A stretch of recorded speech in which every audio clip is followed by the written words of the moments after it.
Good evening, friends. Welcome back to Saturday night. Welcome back to ROM Hack Races. I hope you're doing really well. I'm judging you are doing really well by this hype in chat. Please feel free to make some noise. We're going to have a really fun level tonight. It is week 346 out here, and we have a maker that should be no stranger to anyone. They have made, oh my gosh, Sayonara Mario World, Sayonara 2, Super Sickos World, Samsara World, a contributor to 2 GDQ races, Superstar, Sure Shot. The one and only Margot is here to make a level for us tonight. And the name of the level, as you may notice, put your favorite pride flags in chat. It's Heterophobia. And we're going to have some fun. If you're new and you don't know what we're doing, every Saturday night we have a never-before-seen Super Mario World Kaizo level right here on ROM Hack Races, raced by some of the finest players you will see, made by some of the coolest makers out there, and watched by some of the best friends that we could ask for. That's you. You're the friends. I hope you're feeling good. Sorry, I'm a little tired today, so I'm just like trying to wake up and match this energy that everyone's showing in chat. I love to see this.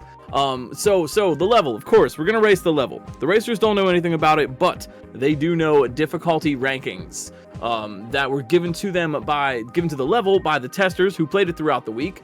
This week's rankings, a big one tonight. Execution, 7 out of 10. Complexity, a 6 out of 10. And the racers also know that there are 2 sections. Those fine and wonderful testers this week, Java Brew, Ampersam, Mason, Eden, and XO Gossip Greg. We have how many friends who have signed up? We got 9 signed up tonight to race. B2DE, Bunker Games, Double Doom, Endless Ascent, Germdove, Ike SMB, Louis Duce, X Gamer, and you fail me. And on the restream tonight, we've got some staff helping us out behind the scenes. The ever wonderful BD, pressing the buttons, making everything look really great, bringing you that nice intro music to get us all started on a good note. And a good note, you get it? You see what I did there? And watching all of the racers, all 9 of them. We've got scouts, those scouts tonight. Blue Ribbon High Life, Echo, Fens, Citrus Gremlin, and What's Up Dot, parentheses, we love our trans comrades. So I hope you're all ready for a good time. I'm Glitch, probably knew that. But if you have any questions, I'll be bringing you the play-by-play. If you want to learn a little bit more about Kaizo or about what we're doing here, shout it out in chat or head over to romhackraces.com, our official site, where you can download this patch plus any of the other 345 patches that we have raced. We also have a Discord server, very strong if you would like to hang out, talk shop with other friends in the Kaizo community, improve your game, improve your ROM hacking, whatever you'd like to do. The ROM Hack Races Discord is here for you, and you can click the link right in chat. You don't even have to go to the site, but you could do both if you want. As usual, these races are a sort of trichotomy: consistency, one-shots, and insight. Whether or not the racers will be consistent enough to get back to the part they're trying to learn and make some progress that way. Whether or not the racers will one-shot a new section that they've never seen before, or even a new obstacle. Maybe they won't get a checkpoint, but they will be able to make some progress and some knowledge. And balancing both of those things out, what if they had the insight necessary to actually do it? Can they figure out what is required of them? Can they learn to work with the gimmick? And can they make it to the end in time? Suppose we'll see. 3, 2, 1 video games. We got B2 up in the upper left, Ike SMB in the upper right, You Fail Me lower left, Germdove in the lower right, and the clock is on, so we are just about ready to go. Let's kick it. It's week 346, Heterophobia from the ever wonderful Margot. Got that triangle, and okay, what have we here? Interesting. What do we have here? What in the world are we gonna have to do? We got on-off switches, and some of them are just blocks. Some of them look like blocks, and some of the pink ones actually look like real on-off switches. B2 though in the lower left. Now Margot, a maker definitely known for interesting gimmicks. Margot is a maker who really leans into strong custom ideas and gimmicks. I see what the blocks do. Have you noticed? That's funny. I hadn't seen this one before we started. Have you noticed the the grid spaces there in the back? Those are all blue blocks. Blue blocks are solid walls, and Mario does not like to be stuck inside a solid wall. That tends to kill the plumber. And we want to try to avoid that if possible. So these these on-off blocks normally control tracks, line tracks in the original game, but here they are controlling whether or not the entire air inside this whole level is filled with instant death solid wall blocks. And so the players are going to have to avoid hitting those on-off blocks as they navigate through this environment. And there are a couple of other things that can hit blocks. You notice there's "You Fail Me" in the lower left, and right at the beginning, we got to get rid of those 2 kicking Koopas. They will automatically kick a shell if they get to hang out by it long enough, and moving shells can run into on-off switches and flip the switch. Ike SMB in the upper right making a little bit of progress there. So we got to watch out not only for hitting the blocks, the on-off blocks with our head, but we also have to watch out for objects that may accidentally kick it. And that could be even more than shells. You can throw items into blocks to destroy, to hit them, keys, P-switches, who knows what we're going to see. Margot is absolutely a maker that really iterates on an interesting mechanic. And we've seen that, like, especially in hacks like Superstar, focused around Superstar usage. Margot is really, really good at coming up with really creative ways to work with this gimmick. So right now the racers are kind of just getting acclimated to this. They have all learned what they want here, and now we're going to get to see iterations on that theme as they're going through. So first thing say, we got to kill those 2 kicking Koopas. They are trying to kick the red shell into the on-off block. Here's a "You Fail Me" in the lower left, though. A little bit of a pause strap, but they paused a little too late. Ike in the upper right, it's their turn. Same problem. They want to move a little bit more quickly in that spot. The Eries have shown up to sort of rain on the parade. But now that we've seen, okay, so we do not hit on-off blocks. This is what the racers have learned so far. So say, getting rid of those kicking Koopas who will kick the shell into the block, and safe to hit things that aren't on-off blocks. For example, the question block. That is fine. You can hit those. As long as it doesn't say on-off, it's okay to hit it. Yeah, some of it. So in addition to having to kind of block switches from being hit, not hitting on-off blocks also means that you really want to do lower jumps and have a little bit more vertical control over your jump.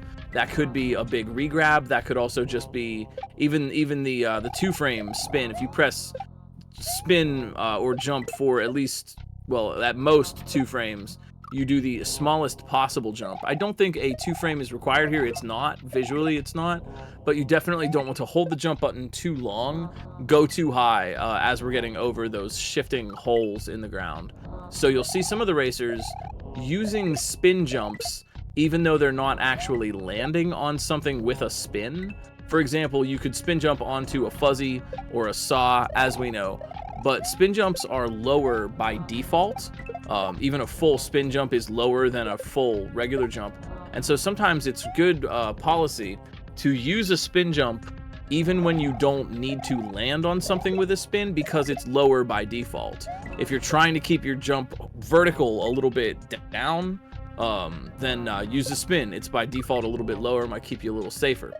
You Fail Me up here making some progress, lower left-hand corner, and we're getting to another kicking Koopa obstacle, getting bodied by these Eries. We're seeing B2 get bodied by these Eries. You got to move quickly there. That row of Eries will just come and push you right off the edge.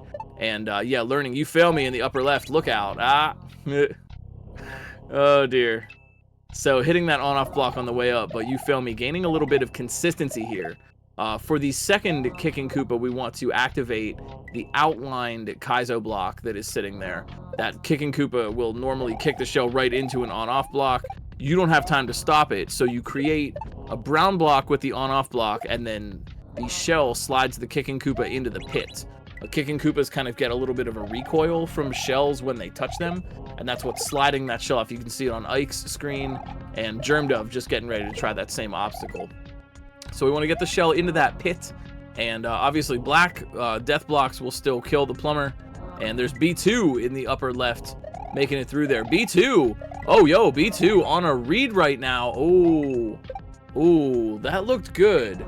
B2 didn't really have a chance to see what was really going on at that obstacle yet, but we'll see what they learned. Now they want to get back there as soon as possible to have another try on that section. So B2 actually currently in the lead for progress right now. So yeah, this is very, I really like the emphasis on jump control. This is actually really cool.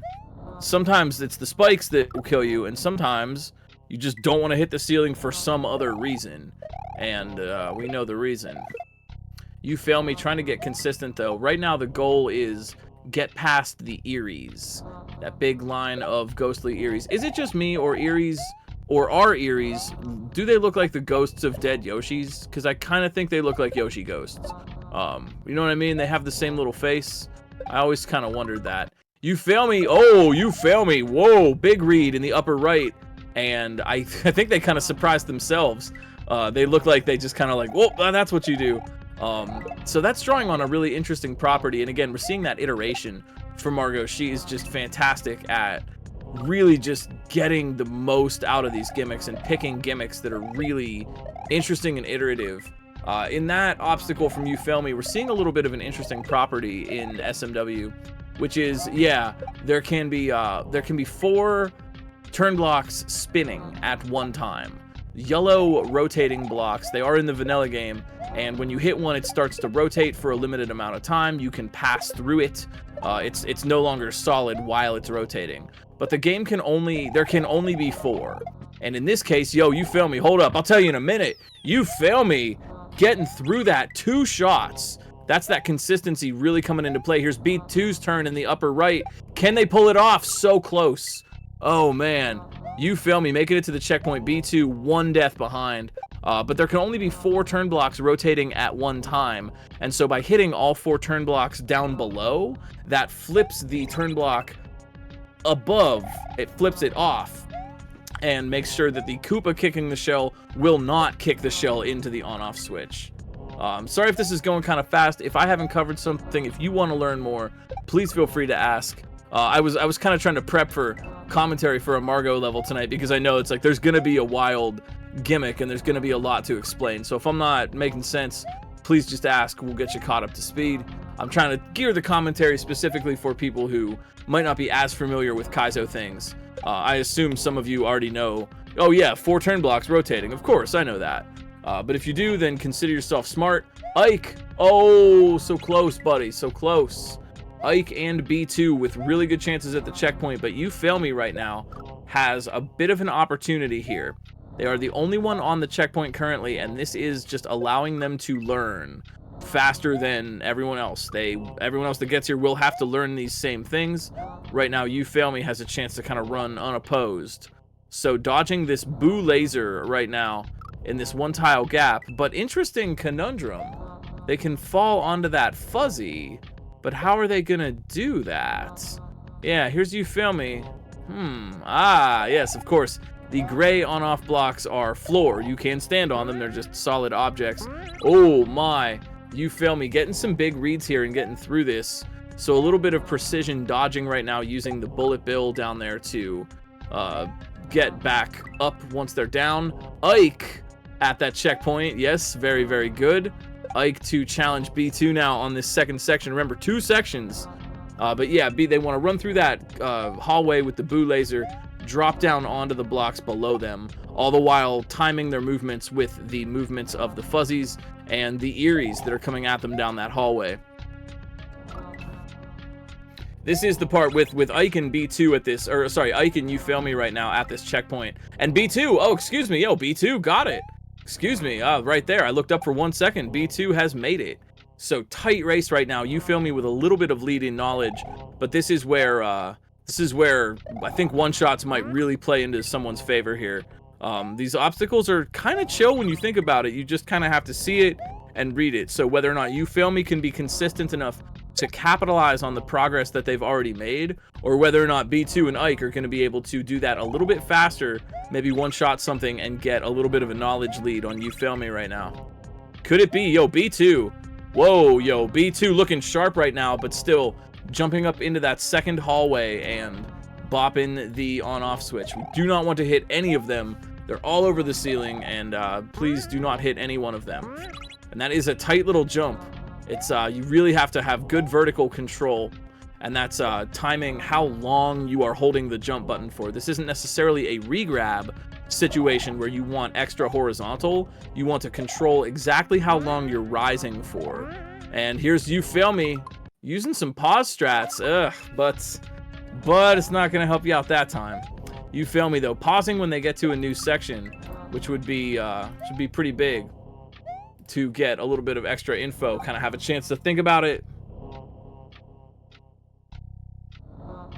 Are they supposed to be manipulating the spawn timing of the fuzzies to make it work? I don't think they need to, but it certainly wouldn't hurt.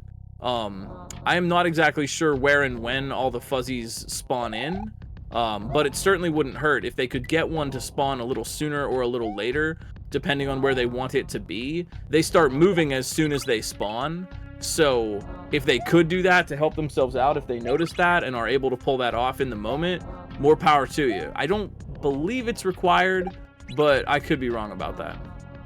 Here's Louis Douce coming in the lower right-hand corner of your screen, also on the second section, so watch out.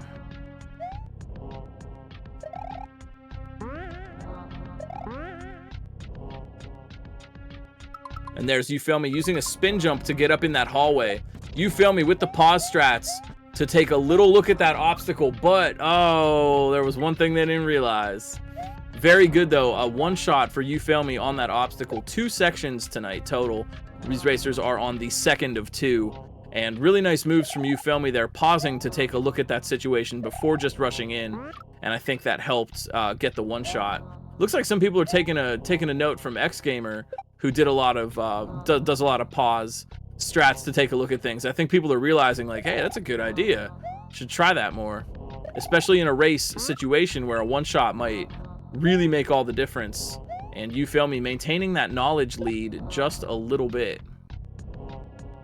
But yeah, not necessarily a regrab type situation to get up onto that floor without hitting the ceiling. Just very careful timing of how long you are holding the button. And you see You Fail Me there switching to a spin jump to get up into that hallway. They're back again. They know what they want. Ooh, boo laser spin jumps, always tricky. You can only spin jump off of the front boo. The rest of the boos in the boo laser will kill you, but the front boo specifically can be span jumped off of. And that's what You Fail Me is trying to pull off there to get up and over onto that next ledge. But again, consistency. We want consistency right now. You Fail Me really wants that consistency because they know how to do some obstacles that the other racers might not.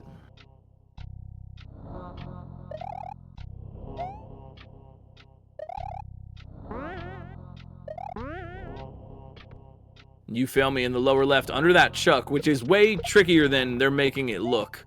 Getting under that chuck, a little slow on those falling platforms. And here's B2. Oh, yo, B2 with the moves. This is where a one-shot's really gonna come in handy, but nah, nice try. Nice try.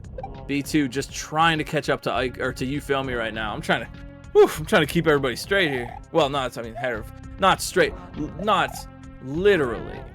Just figuratively. Organized, I should say.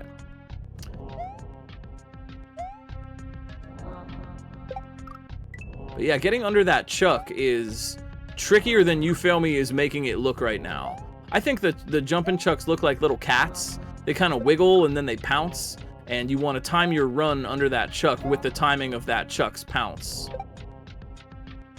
Oh, and B2, all right.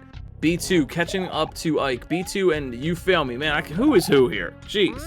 Get organized. B2, You Fail Me on the left side. Pretty much neck and neck for knowledge right now. Neither of them have gotten on to the next landing after the boo laser, but look at this. B2 just turning on this consistency right now.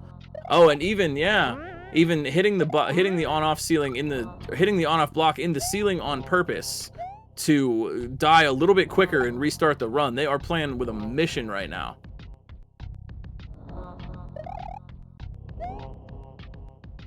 But yeah, getting the spin jump off the winged question block for a little bit of consistency, and B2 even not jumping high enough there. But that's good. They're feeling it out. They're gauging it. They're getting that muscle memory for exactly how high you want to jump there. One thing that I think is kind of helpful to think about in situations like this, sometimes when you jump, you're aiming with Mario's head, and sometimes you're aiming with his feet. And that can be kind of helpful if you're looking at his feet here. Move for move right now. Oh my, and they both, oh, they're both down. Oh, jeez. B2 and You Fail Me just matching each other, play for play there. But yeah, as you're jumping up, sometimes you're watching Mario's head, the top of his head, to see where he's going. Sometimes you're watching his feet. And if you're trying to land your feet really accurately on something, a low jump like this where you can't hit the ceiling, a platform that's falling and you want to land on it, sometimes the thing to focus on is his feet, so you can really gauge that position. Oh, yeah, You Fail Me knows. Yup, they know. So over the gap and landing, and we're seeing an arrow sign, which usually means the end is close. But yeah, You Fail Me has messed up just enough, killing that disco shell. What do you? I'm not sure what they were trying there, but killing that disco shell, I think that seemed like a kind of a reaction, just like, oh no, there's a disco shell, better get rid of it. It looks like they are going to need that to get through the next obstacle.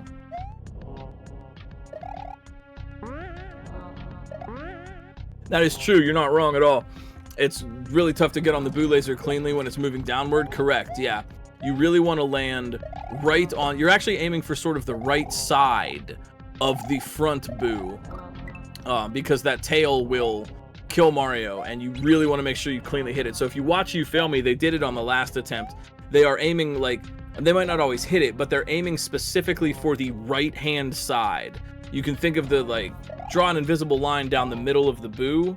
There is a left and a right side, and you can be so precise that you could hit either the left or right side. They are definitely aiming for the right side to stay safe in that situation. Here they go for it again. Yeah, you see that? I hope you caught that. They super clean landing right on the right side of that boo. That is intentional on their part. That's not an incidental movement. That is certainly something they're doing deliberately. Oh no, You Fail Me. No, you're stuck, bud. I can tell. You're not getting out. No. It's just stuck, bud. Sorry.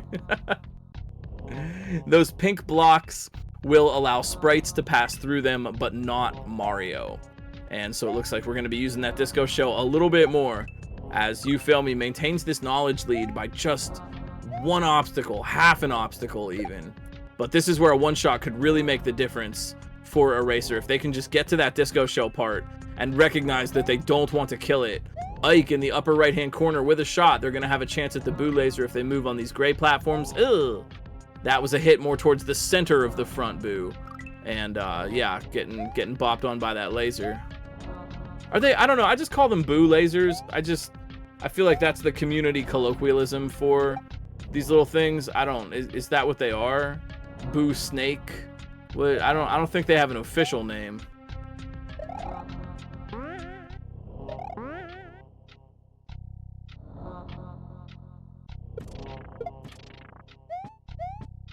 You Fail Me back again. Now they know what they want here. Oh, they're buddies for sure. You Fail Me. Maybe they don't know what they want. The little individual ones are called boo buddies. Yeah. I mean, they're all buddies. Oh, reflecting stream of boo buddies. That's I like. It's very proper. You know. That just seems like taxonomical. B2. Oh dear. Oh yeah. They know. You get it. B2. Same thing. Killing that disco shell. Yeah, they're thinking about it, trying to figure out what they want here. Just bopping themselves in the ceiling. That's funny.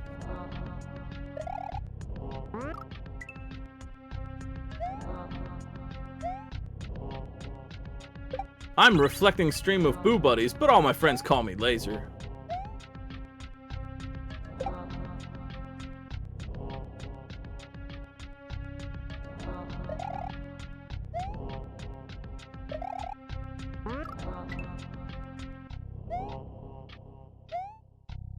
I think it's a group of boo buddies. That's my headcanon. But maybe it is just one weird boo organism. Boo organism. Borganism.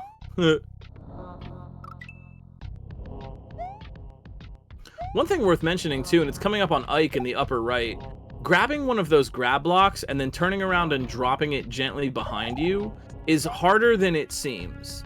You want to be quick, right? You want to grab the block, turn left, press down, let go, and then turn around. And if you do that too fast, you run the risk of accidentally kicking the block to the left where you won't be able to grab it again. So it might not seem like a lot, but yeah, Ike doing it again. See, yeah, they're trying to go a little quicker, and Ike accidentally messed up and threw the first block backwards to the right. Having those very discreet and deliberate inputs. Grab it, turn left, press down, let go, turn right, grab, forward. That little sequence is very discreet in the controls, and that can be harder than it seems to pull that off, especially under pressure when you have to move really quickly. Which is why I think everyone should practice dropping objects. It's a very helpful skill to have. Helps in Kaizo, helps in Standard. Get that very discreet down input. You feel me? Coming up on this part again. Yeah, nice discreet inputs there to get through. And you're going to see that right-hand side bounce again. You feel me? Very good at that kind of positioning. Aiming exactly for the right side. But now you feel me? Maybe kind of thinking, interesting. This is going to be some insight here as Ike get into that same part. Yeah. The pink blocks kill the plumber, and the disco shell is down there. It's going to chase you in and crush you. There's an indicator coin down below there. Here's Louis Douce for their try. But it seems like nobody has figured out what this obstacle wants yet. So now we're seeing a little bit of the racers kind of evening up. Right? They all have the same amount of knowledge. We've seen B2, Ike, and you feel me, and Louis all get there. But it doesn't seem like anyone quite has the game plan for it yet. And this is exactly what I'm talking about with insight. Who is going to be consistent enough to get tries, and who has the insight to pull this off first. And notice Ike there dying by not hitting the boo laser because they're aiming for the extreme right side. Yeah, watch for that. There's a lot of really subtle things going on. Getting under the clapping chuck when it jumps, dropping the block and turning, the little discretionary inputs that are required to hit the right of the boo laser. Watch for those little moments of precision. And when you see something like that, realize that like the racers, Louis with an idea. Louis Douce, not surprising.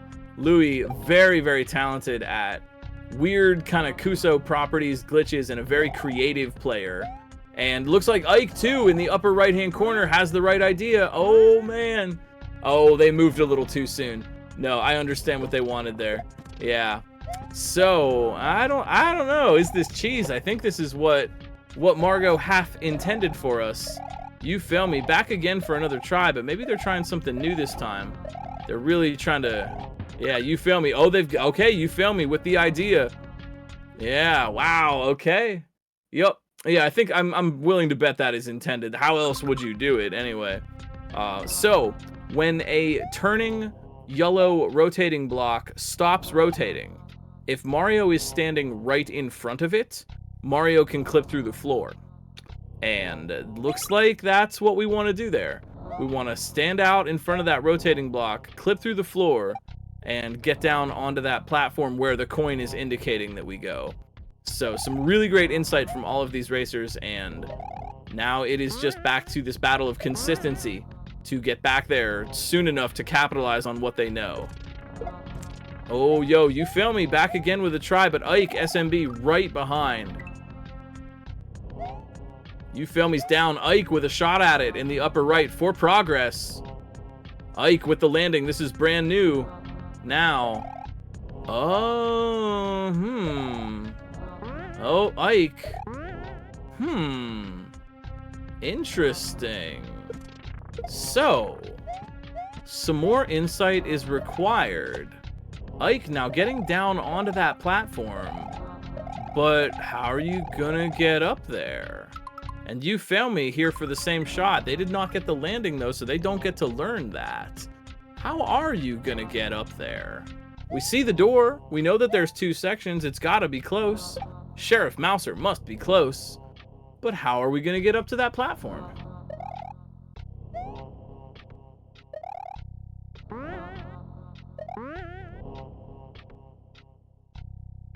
Could it be? Could it be the disco? There is a little path for the disco to move through. But then how in the world are we going to survive long enough to get clipped through from that turn block? Looks like Louie back again with a try. Now Louie getting the landing. Louie's down there on that platform and they are trying to run back and forth to generate P-speed. But I don't know. Remember, wall clipping is not allowed in the ROM Hack Races base ROM, so they will not be able to do that with a clip jump. Clipping into the wall and being able to jump that way. Oh, you filmed me with an idea. Ah, no. I wonder. I think I might understand what you film me is going for. I think they may be trying to respawn the disco shell. Louie back again. Yeah, Louie trying to think. Oh, yeah, Louie. Okay, wait, I see what they're doing. Yeah, Louie also has an idea here. They're waiting until the block is just about ready to stop rotating. That might be what you want, yeah. It will respawn if it launches into the pit, correct. The pit doesn't actually kill it. If they spin jump on it and destroy it, it will be gone forever. But the pit will allow it to respawn. You fail me! Oh my word, you fail me! You fail me! Up and over! Getting the disco shell back. Oh dear, now what? Oh! So clean! You fail me with the absolutely clutch insight at the final obstacle and the 2-frame spin to avoid hitting the ceiling for the win. Really nicely done. They clutched that out when it mattered the most. You fail me, wrapping it up with 28.05. They're 48. First place for ROM Hack Races. 143 races under their belt. Really great stuff. Nicely done. You fail me. Yeah, figuring out what that line of pink blocks is for. That must be a track for the disco shell. And they put that together before they ever actually got down to that platform. And were able to clutch it out. Very, very well done. We're looking for second place on the podium. B2, Ike, Bunker Games coming in here in the lower left. And Louis Duce in the lower right. Louis may almost have got it, but like again, like I said, wall clipping is patched out. So unless you'd have an absolutely perfect jump, I'm not sure you actually could clear that distance, even with like a pixel perfect jump with P-speed. I assume that would be pretty well cheese tested and proofed.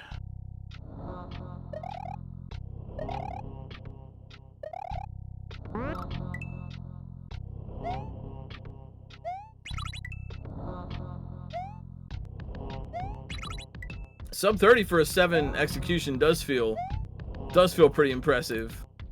Yeah, execution tonight 7 out of 10, complexity a 6 out of 10, and a sub 30 for that is a very impressive time. But I think a lot of these racers are going to be within a couple of minutes of each other. You're seeing some of the best play against some of the other best, and sometimes it can be one jump, one little slip up, one moment of insight. Yeah, so Ike here in the upper right. Looks like they kind of have the thought too, yeah, that they're going to get in front of the rotating turn block right before it stops rotating, and thus avoid the disco shell. If they stand there, right, the disco shell's moving around.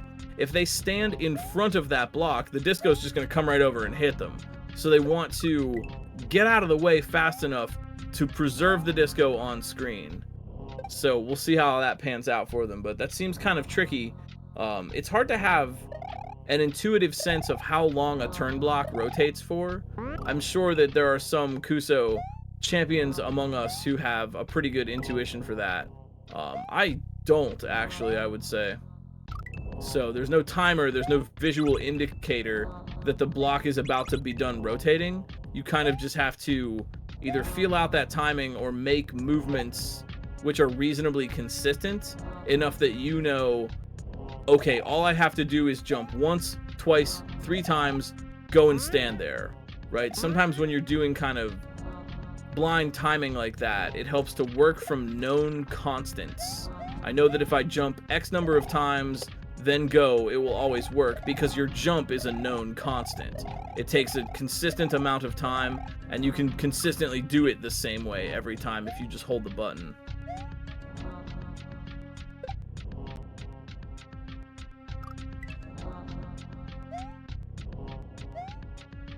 Ike, almost. Their strat worked. That is the strat that they're trying to use to keep the disco alive and then stand in front of the block at the last moment. And almost working out there for Ike, but they were a little short on landing. Once they're on that platform, though, the racers are able to tell, and I'm assuming the racers can tell, that they will have time. They don't have to just immediately run. They have time to get the disco shell into a favorable position. That platform is wide enough that the disco isn't just going to scoot right off of it. Yeah, Ike, trying that again. But this is, I mean, for me as a player, this disco obstacle and waiting till the last minute with the block is exactly the time I would be trying to have, like, as normalized of movement as I possibly can. I do 1 full spin jump, 2 full spin jumps, 3 full spin jumps, and so you might see these racers trying things, trying to get a sense of how to normalize their movement there so they can accurately time out that block rotation.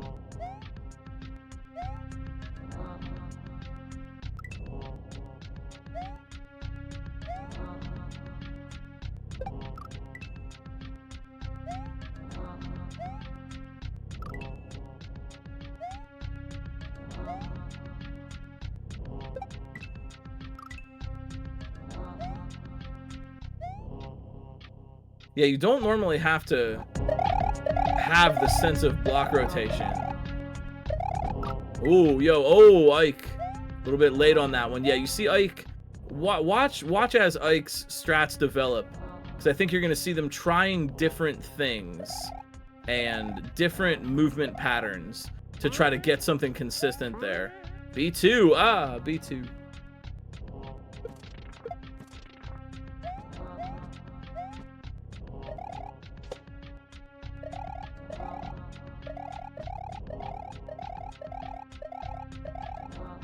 Ike, oh man, oh, Ike, it worked! Oh, it worked, but they were a little hasty.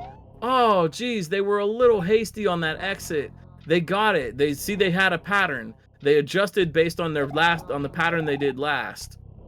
I saw that adjustment. They added 1 extra jump in there, and they were a little hasty trying to get that off the disco shell and up over. You do have time. You have the space there to just hang out.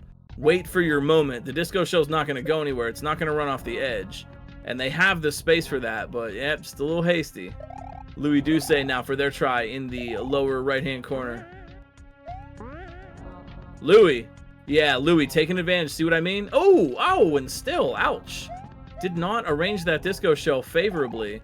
But yeah, Louis having a little bit of a moment there to just stand, get it arranged, and trying not to be hasty. Germdove and Double Doom off screen right now with the H's. We got more on the second section. Looking for second place on the podium tonight, so plenty of time.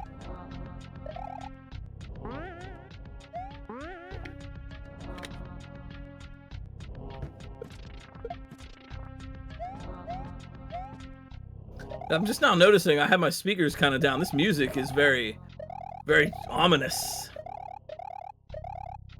Heterophobia. Ike, Ike, my buddy, Ike. They're hasty, man. They're trying, they're moving. Ike's got places to be tonight.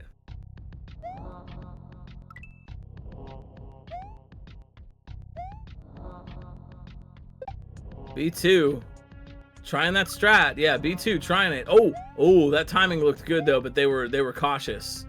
Yeah, B2 being a little cautious. Oh, nice. Oh, B2. Hopscotching it with that disco shell. Skip it.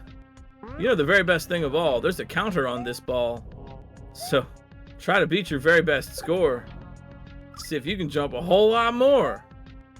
Come on, skip it. The little skipping toy from the 90s. Yes.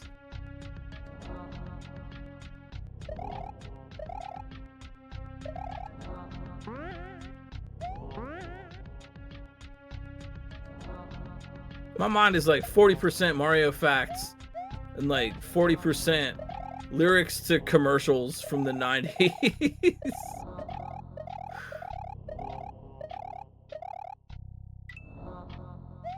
Ike, there we go. Oh my. Ike, oh, with a chance. Now this is an H. Let's see if they can get that one shot. All right, nice try. Oh, and Louis, oh, getting the disco through, but way too low on that landing. So this is the 2-frame spin, and Ike making it look super easy. Must press a spin jump for no more than 2 frames to get the lowest possible jump. And it just so happens that you can create a ceiling that forces you to do the lowest possible jump. And Ike just pulling it off, no problem. Oh, there's an intended strat for that room? I literally thought that was the intended strat. And here goes Louis in the lower right-hand corner looking for 3rd on the podium, gets it. It's not the intended strat? Oh, could have fooled me. I definitely thought it was. I figured that's why there was the checkpoint here. And Louis, yep, with the 2 frames spin, Louis Douce coming in right behind Ike. Ike wrapping up their 16th second place, 74 races, a 36:53 for Ike, 37:34 for Louis. So less than a minute apart for 2nd and 3rd. And that just goes to show you how absolutely evenly matched and talented these racers are. We're looking for the 2nd podium. We've had one, yes. But what about 2nd podium? B2, Germ Dove, Bunker Games, and Double Doom down here.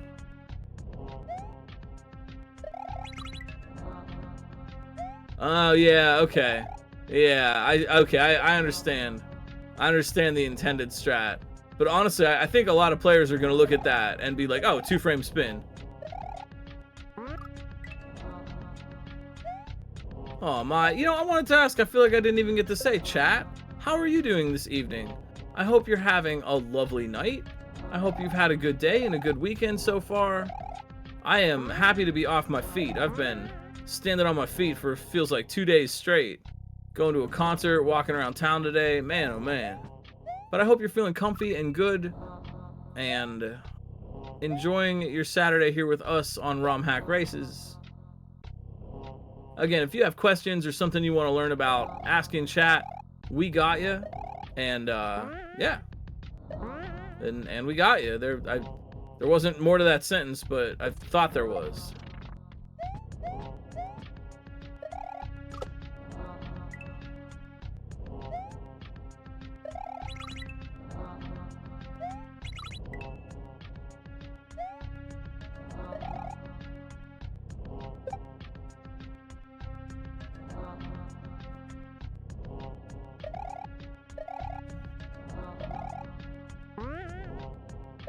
So, I gotta ask, just because I'm curious, because I'm noticing Margot hanging out with us, our esteemed creator tonight. Is there a particular lore reason why the level is called Heterophobia, or is it just a cool title? Is it like the on-off blocks, or like turning you on and off? wait, that sounded different in my head before I said it.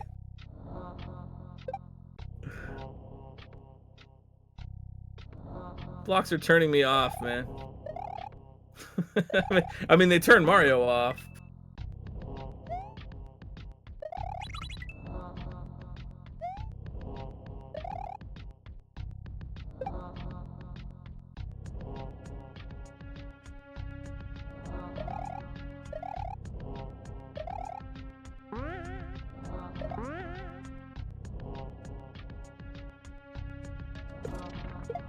But we love our trans comrades here on ROM Hack Races, all of our friends at Pride, and I hope you're having a lovely Pride month so far.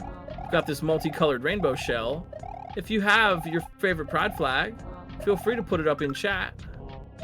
Make things colorful around here. I see. Don't change the blocks. Gotcha. All right, that's kind of what I was thinking. It's kind of what I was thinking.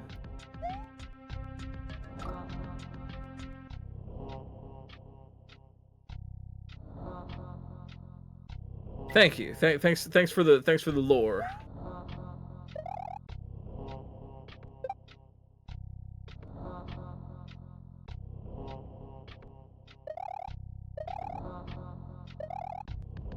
Yeah, please keep it as colorful and prideful as we can here in chat. I'm loving this energy.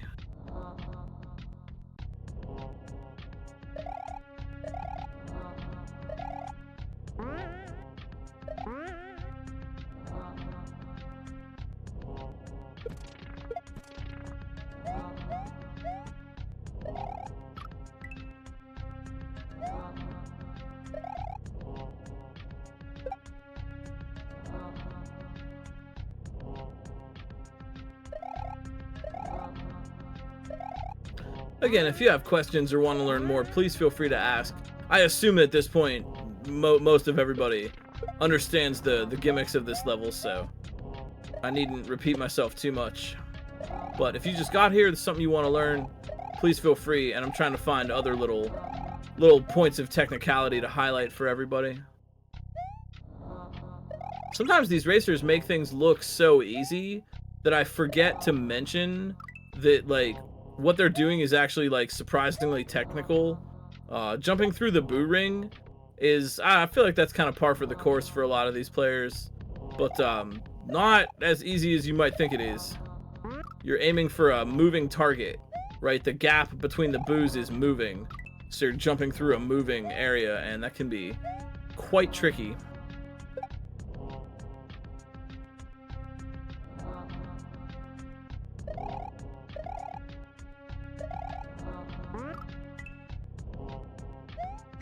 If you're having a fun time with this one, boy, I can't recommend Margot's work enough. She has made so many fantastic hacks, ROM hack race levels. She really has a maker with a lot of repertoire and experience. This is Margot's 4th ROM hack race level, their earliest being Serpentine from week 117. Also, Decision Paralysis 148. And Lighter Than Air from week 218. If any of those sound interesting to you, you want to give them a try, just use the /getlevel command on our Discord, powered by Kelgan's Tech, helping us make little bot commands and things that help us out behind the scenes. We appreciate our friend Kelgan, and you will appreciate him too when you get to download the leveled patches right on the Discord server, which is pretty rad. And maybe you want some more Margot stuff to play. Like, we've seen Margot's work at GDQs, at Pride marathons. I think Power Up with Pride is going on right now. There is a Kaizo. Power Up with Pride is going to be running a Kaizo hack, if I'm not mistaken. I don't know who the runner is off the top of my head, but they're running Sprites Are Wonderful will be on Power Up with Pride. I think that's going on this weekend, right? But we've seen Margot's work at many marathons, including Kaizo Beats the Run Quick 2 Volume 3 and Legends of the Hidden Thwimple 2 GDQ ROM hack races have featured a Margot level. You can check out her profile on SMW Central. Personally, I'm kind of partial to the Kaizo Beats the Run Quick 2, but Sayonara, Mario World 1 and 2, absolutely fantastic. And Superstar is a really cool exploration of gimmick usage, revolving around using the Superstar power-up in really clever and interesting ways. Like I said, Margot is just so very, very good at really making the most of a gimmick. And B2, trying to make the most of that jump. B2 almost had it. Garby's running it. Awesome. Well, check out Power Up with Pride while you're at it. Donate for a good cause and see some awesome speedruns and celebration of our pride.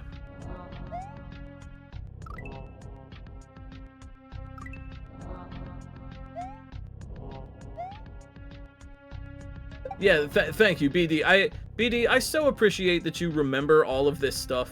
That is, maybe it seems normal to you, but that is kind of a power that you have. You're very, very good at that, and I appreciate you being around for that. I am not as good at that. I really just have a hard time keeping those things organized. Sayonara 2 getting ran at SGDQ in just a couple of weeks. That is our good friend Sojo, and Superstar was run by Frost Fatales by Alyssa SMW, and a very solid run it was. Thank you. Thank you for keeping me organized. I really appreciate that. GDQ, that is true too. SGDQ coming up in, jeez, no time at all. And me over here like, oh.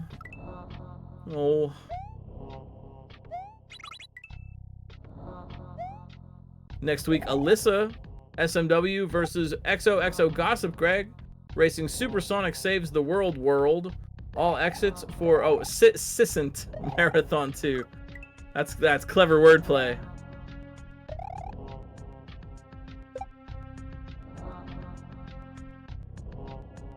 Perhaps we imagine Sisyphus unhappy.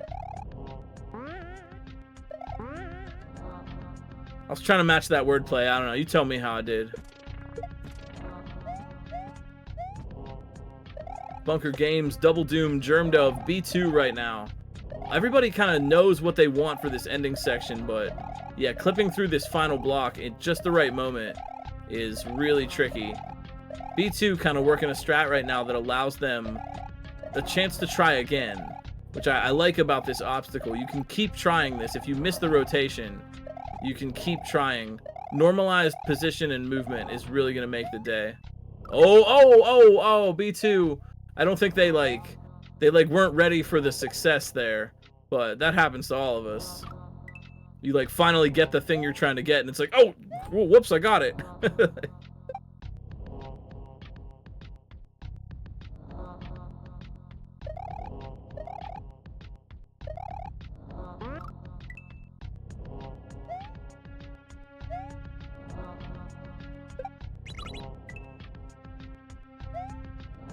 Hey, no, BD, you're great. You're doing great at that. I do my best. I'm just bad at remembering. I'm sorry.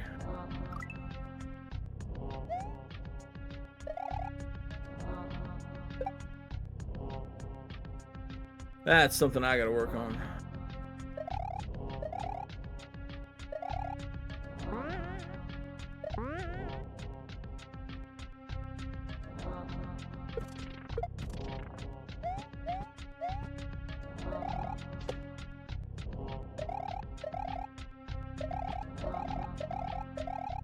B2 back again.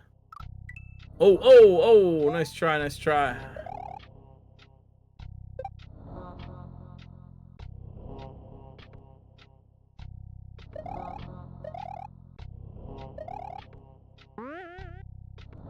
Good way to find out about marathons is just kind of follow some speedrun friends and things on like Blue Sky. I see a lot of like open calls for submissions and marathon announcements and things on Blue Sky. Maybe someday in the future we should bring back Hack Attack, the first and I think still only ROM hack only speedrun charity marathon. In the past we've had 2, and you know, could be something for the future. All racers with Endless Ascent getting that H are lovely and talented scouts helping us out, letting everybody know who's doing what. Endless Ascent grabbing the H, and all racers that we've got in the field right now moving on to section number 2. We're looking for first place on the second podium. You Fail Me, Ike, and Louie making up the first podium. Looking for podium number 2.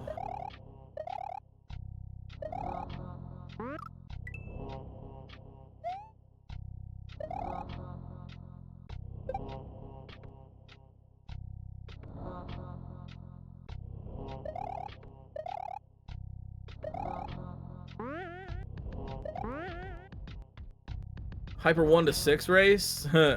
We had a community Hyper 6 relay way back when. That did happen.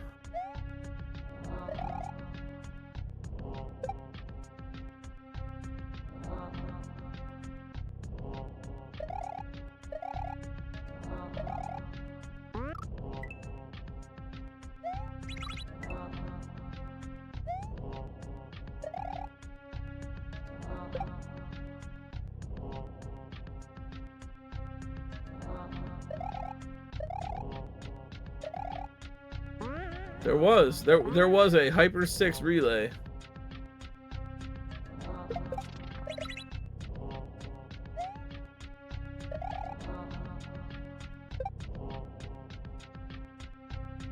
But honestly, now's a good time to talk to me about running kind of cursed ROM hacks. I've been ankle deep in super responsible world as of late, and boy howdy, it's making me responsible. You know, just like an allowance, just like my very own car. And now I'm responsible.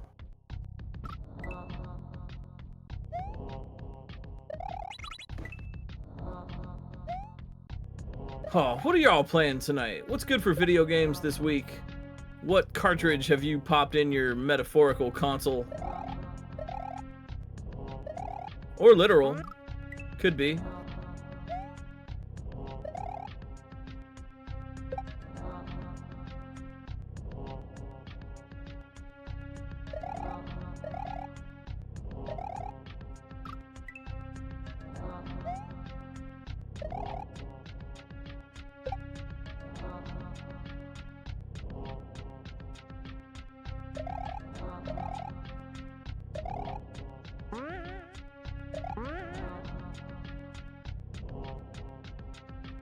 You know, there are a lot of Shantae games, aren't there? That's a beloved franchise that I've never really learned very much about, other than her general vibe. Good luck. GL Shantae Quest. Lego Star Wars. Oh, that's the fun one. May the Lego Force be with yins. You Next Fest demos. What's Next Fest? Obscure? Obscore? That's pretty obscore. Yeah, obscore. Sorry, if I don't know the game, I just make a little joke. I hope that it comes across as respectful. New standard hack called Throwing Hands. That does sound fun. We're gonna need that. Yeah, what is Next Fest? Oh, is Mina the Hollower, is that the new, that's the Yacht Club games game, right? The same folks that made Hollow Knight. Right? Yeah. Yeah, that does look pretty cool. That one's been on my radar. They dropped a trailer for a while back for that. That one does look pretty fun.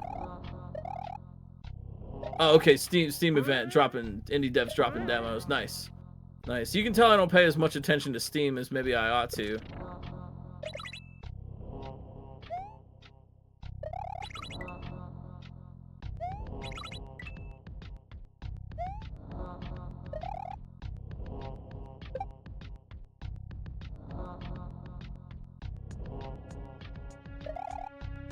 Yeah, I thought that seems correct. Like that seems on brand.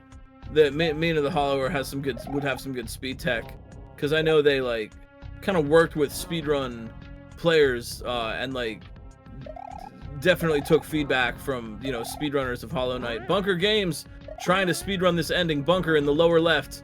Oh no! Gameplay alert! Bunker. They even waited. They let the disco move. They tried to line that up. One slip, man, it's all it takes.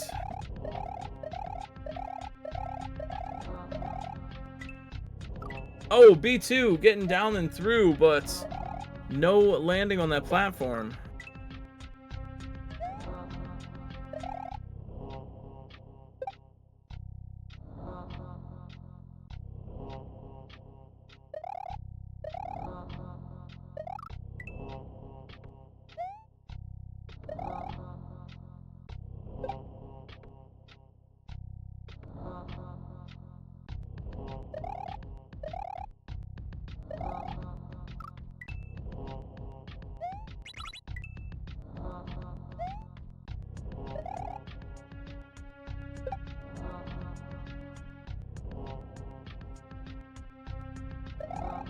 Do we have a, is there an actual release date, for Mina?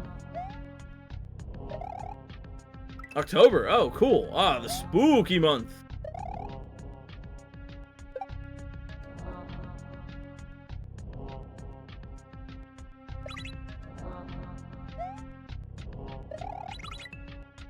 Yeah, I remember seeing the trailer for that a long time ago, and it already looked like really strong. Maybe I should get that one up on my list a little bit if it's getting such rave reviews. Seems like I would probably enjoy that. Bunker Games would really enjoy the door right now. Bunker Games getting down and through. Yeah, Bunker celebrating a little bit, but don't celebrate by jumping too high. Bunker, careful now. Yeah, go in the door. Yeah, do some push-ups. That's what you want to do. Bunker Games one jump away from the orb. And yeah, they're also trying for, are they trying for the 2-frame? We'll see. There are 2 strats for this. One would be the 2-frame spin. The other would be double hitting 2 on-off blocks. Bunker got it right there. Yep, you can hit the seam right between the 2 on-off blocks and grab it. Bunker Games with the win. Oh, whoa, little show-off move there.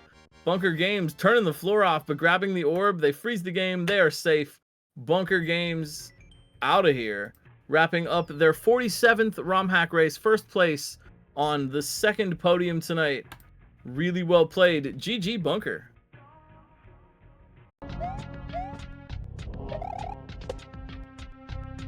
Endless Ascent coming in hot in the lower left-hand corner. Double Doom right down there in the lower right next to them. Germ Dove and B2 up top. Everybody working on this 2nd section right now. If this kind of thing seems cool and interesting to you, my word, you can go check out romhackraces.com yourself. If you'd like to download this patch and just try the level out on your own time, that would be cool of you. If you need a little bit more Kaizo to play this weekend, if you want, heck, you can join the races anytime. We are always looking for new friends and always trying to encourage new folks to come and check these races out. All the info's on the Discord or the website, and it is open to anyone who wants to give it a try. Gotta just sign up to let us know that you're racing and you're you. Otherwise, we don't know who to check out.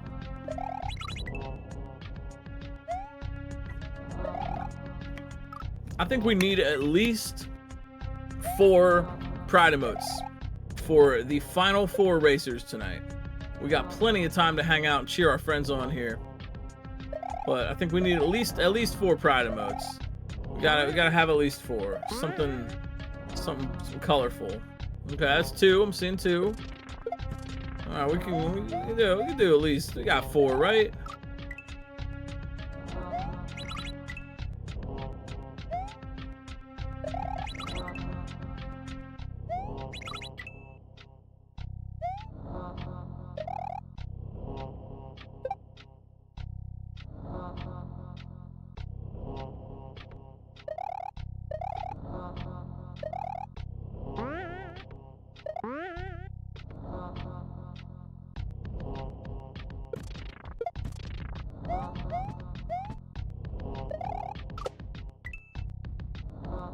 There you go. All right, yo, that's good. That's good. That's quota, but we can exceed expectations if you want. I like the color. You know, I like the colorful chat. It makes me happy.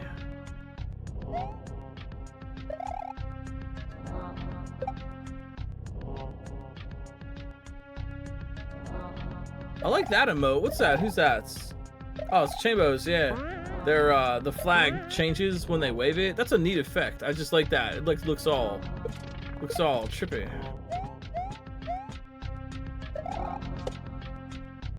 That's like a flag from other dimensions. It has it's like a hypercube flag. It has like multiple sides. Not just a front and back for this one.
What is the squeeze? Well, we got difficulty rankings. A 7 out of 10 for execution, a 6 out of 10 for complexity. You're seeing the racers all work on the second section right now. And generally speaking, the gimmick here is that we do not want to touch the on-off blocks. If you notice the blue grid, B2 demonstrating that for us very succinctly. The on-off blocks will activate all of the blue blocks, which are covering the whole air inside this level. So any on-off block that gets touched will immediately kill the plumber. So we're trying to get through these obstacles as we are avoiding hitting any of the switches. That means don't jump too high and hit them in the ceiling. Make sure that any objects that are astray will not hit an on-off switch, and generally also watching out for like the actual enemies and things. And B2 showing us how this ending sequence might work. We got to clip through right when that turn block stops rotating. And that is what we're up against tonight. Second section for everybody. Our final 4 racers tonight, but a lot of opportunities for cool moves and some cool hype in chat.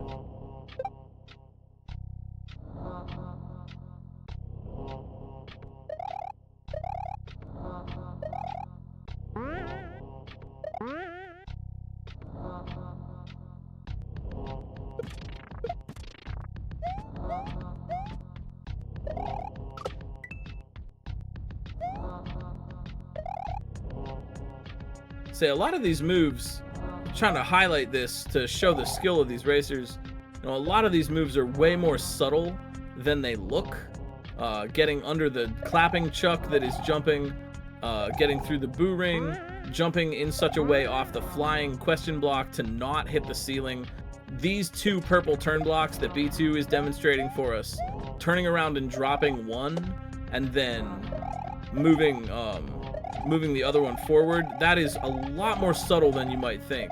And there's some really like fast and discrete inputs going on, especially in that block drop. If you've played standard, you might know, because carrying objects around in standard is kind of a thing. But turning around and dropping that block is like left and then a very discrete down input. And if they're not careful, they're either going to throw the block to the left, they're going to throw it to the right. It seems like they're just kind of like whiffing that part for no reason, but actually it's because what they're doing requires a lot more discretion in the inputs than you might expect. And with the boo laser chasing behind them in that moment, they have to move quickly, or else it might be a little bit easier to get that done. But the required speed for that one, the extra pressure, really makes that, puts more stress on the inputs in that moment. Pressing down actually does nothing when it comes to dropping throw blocks? Really? Wait. You know, that is... Okay, you know, first of all, he's right, you know? And second, I, like, knew that somewhere in the back of my head, but have convinced myself that down was necessary. And I'm sorry to have led you all astray as well. You do not actually have to press down. If it were me, I would be pressing down because I just am like not cognizant. That is true, actually. You know, as a matter of fact, yeah, you're right. I was wrong. But in my defense, that's how I would have done it. Yeah, okay, that down is necessary for shells, bombs, and Goombas, which is, agreed, a weird inconsistency, which is probably why I was assuming it was required for everything. But yeah, no, that actually, yeah, no, that is, huh. Well, I learned something, and a way to maybe improve my gameplay a little bit. Because essentially, I mean, if you really think about it, inputs are points of failure. I don't mean to be so pessimistic about everybody's skills, but anytime you're pressing a button, that's a chance to screw up, right? So what you really want to do is reduce the number of inputs. Favor solutions to obstacles that do not require as many inputs. The less inputs you're doing, the less chances you have to screw something up. So that's actually a really nice little tip for doing a section like this where you trying to put the down input in might actually mess you up. Huh. Well, fascinating. I have got my notes wrong then. My apologies. Thank you, Ike, for coming to my rescue on that one. I guess the right way to get the fastest way to get answers on the internet is to say the wrong thing, right?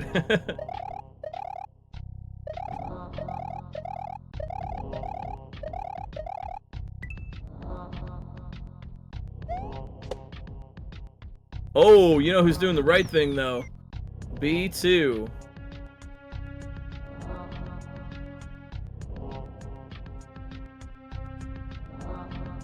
Germdove getting up and over there, but B2, yeah, don't worry though, there's the H. Yeah, B2 with the H.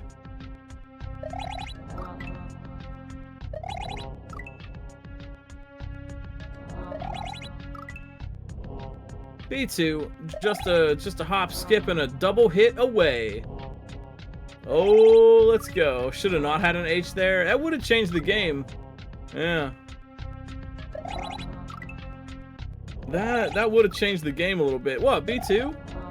Yeah, I was gonna say, what was that? B2 wants to get the 2 frame. Nice. B2 is always a player that I really see. They play with a lot of determination, and they really are challenging themselves. I really feel that with B2's gameplay, that they're challenging themselves to do it the way that they want to do and the way that will improve their skills, and I respect that very much. I'll give you a tip. This is my technique for 2-frame spins.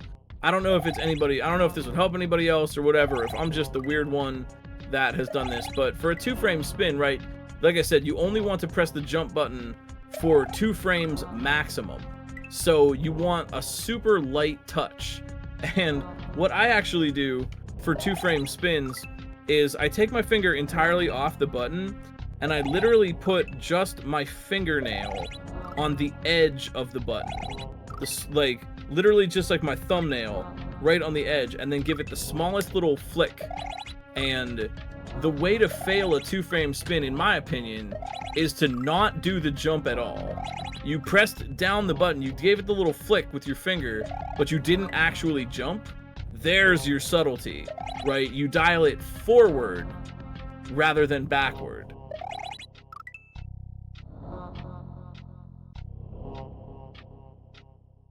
You can clear a 3 long... How big is a Woxic tunnel? That's a terminology I haven't heard used.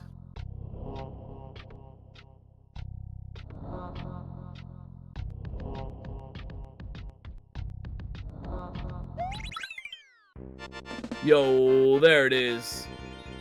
B2 DE81 coming in strong for a good ending, just under 110.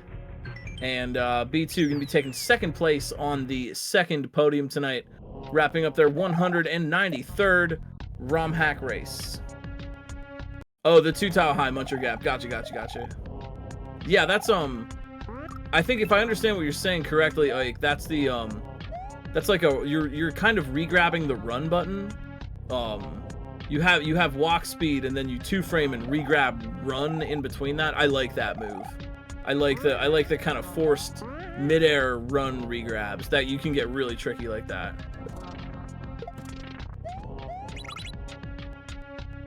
You know, that sounds like a precision hack to me, which, I mean, GC7 notable fan of precision hacks. I like to try to do maximum tough jumps with minimum elements. So, you know, if you want to make a precision hack, I know I would play it. Just saying.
Germ Dove going for this ending. Ah.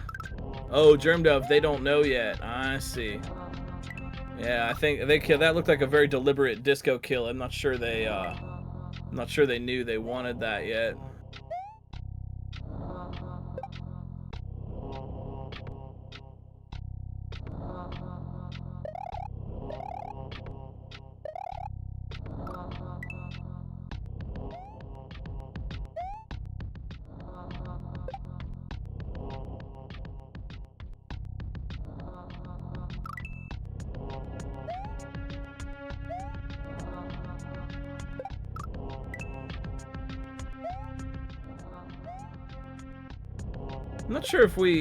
I'm not sure if that's on my end or not, or if we lost sound.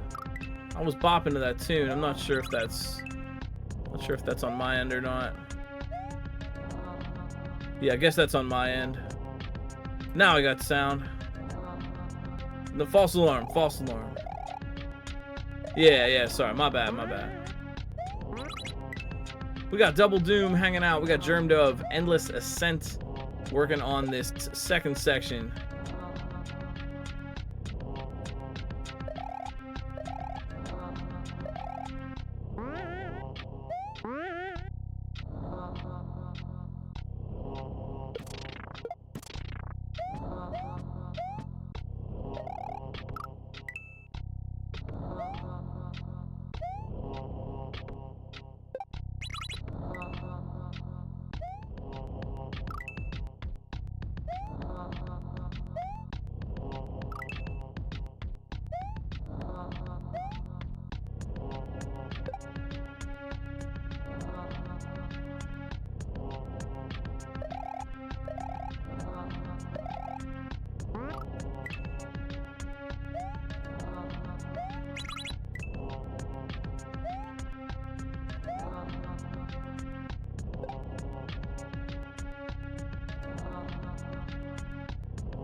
And I hope you're all feeling super comfy here. Right about the top of the hour, I just want to take a moment, take a beat to shout out the friends who are helping make this race possible for you every single week. The wonderful BD on the restream tonight, pressing the buttons, making everything look really nice, playing the music. Did I mention the buttons? Pressing all of them. Watching all the racers, of course. What's Up Dot, Citrus, and Fen. I think Echo. I saw Echo in there. Sorry if I'm... Yeah, let me look at... I gotta look at my cheat sheet. We got Blue Ribbon High Life, Fen, What's Up Dot. We love our trans comrades. Citrus, Gremlin, of course, and Fen watching all the racers. Java Brew, Ampersand, Mason, Eden, and Gossip Greg tested this one out this week. And of course, the founder of the feast, Margot, for making yet another wonderful creation for us here on ROM Hack Races.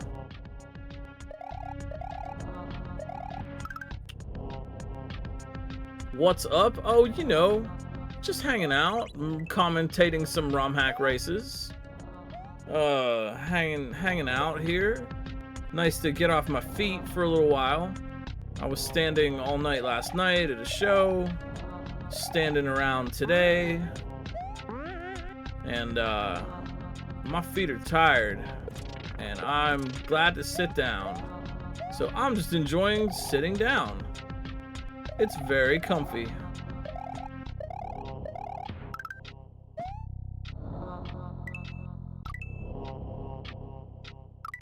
You know, one thing to point out, which I probably should have pointed out sooner, but we're going to zoom in on the turn block obstacle at the end by the disco shell for a moment. You want to be standing directly in front of that turn block.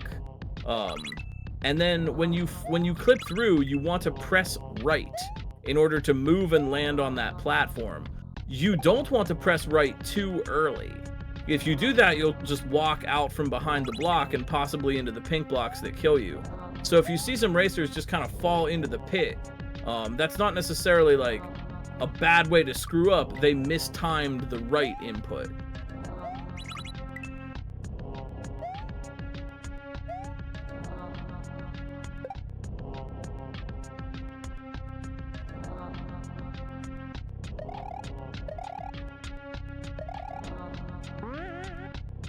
I don't think so. I think there might be some custom patches under the hood that are making that more consistent. I think it is possible to just make it start rotating again if you're off position, but I think... Oh, okay. You know what? You know what? You know who knows more than me in a lot of cases? Yeah, Ike. Ike, thank you. Thank you. You're saving the day. I mean, you can commentate too if you want. I don't mean that sarcastically. I mean that as a compliment. Yeah, these sorts of interactions work differently when layer 2 is solid. Okay, that's the real answer. Interesting. I did not know that. And here I am being like, well, if you have questions, please ask. Like, and then if I don't know the answer, someone will. We will get you an answer.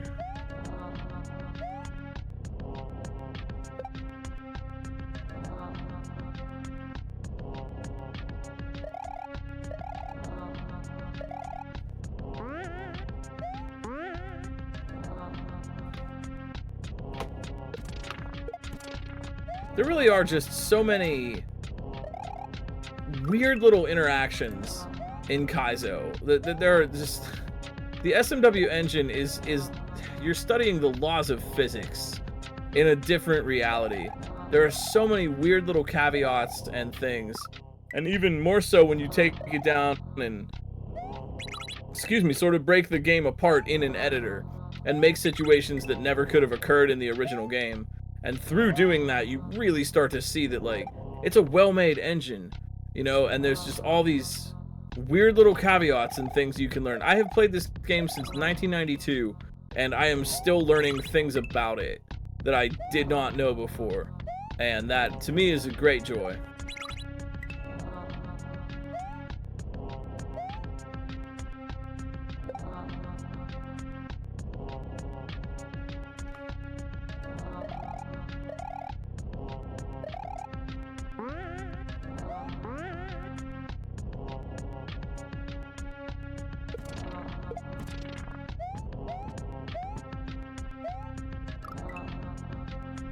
Yo, Kaizo is a lot of fun.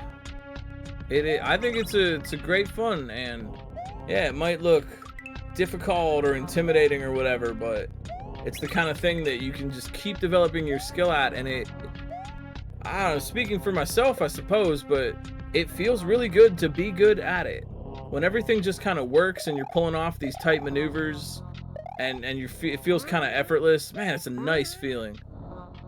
There's a lot of positive things to be said of Kaizo, even though on the surface it might look just brutal and uncompromising. Playing Responsible World lately has really kind of been a time warp for me, taking me back to an era before the modern time, and yeah, I can understand, you know, maybe way back when, 2016, 2015-ish, things were a little more trolly. Put some more invisible blocks in rough places and generally just, you know, make it hard and kind of mess with you. But I think from that, something really fascinating has been born. Something that is more focused on the lexicon of various skills and gimmick iterations and physics nuances, as opposed to, ahaha, there's an invisible block there and streamer has died to the unforeseen.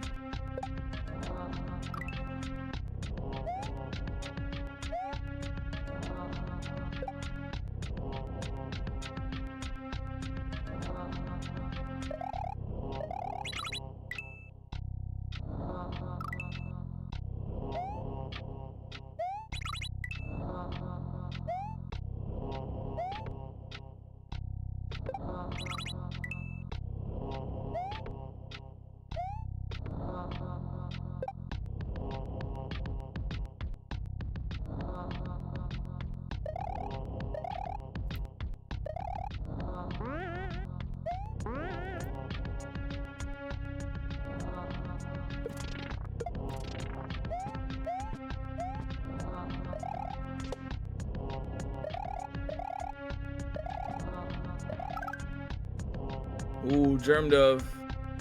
I'm rooting for Germ Dove. Man, they're trying to get down on that platform. I'm rooting for Germ Dove to hit that landing.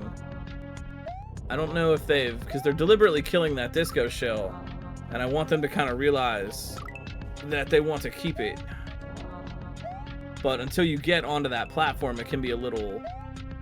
It can be tough. You don't know, right? You can't actually see what's on the other side of that. So, I mean, you could kind of surmise it based on the pink block path for the disco to move, but, you know, easy oversight to make when you're trying to go fast.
Oh, Double Doom.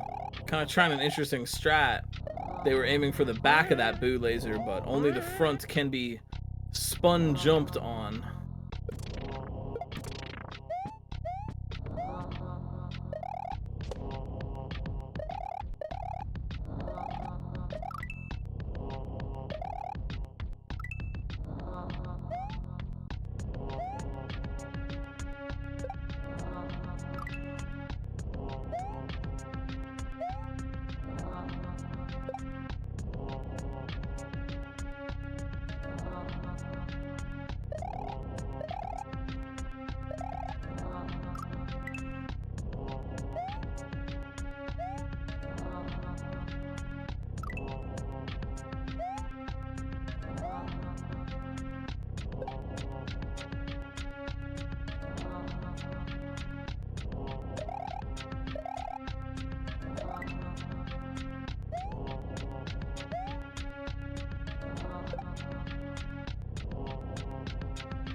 Oh, I don't know.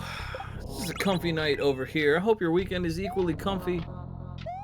I don't know. How are you all doing?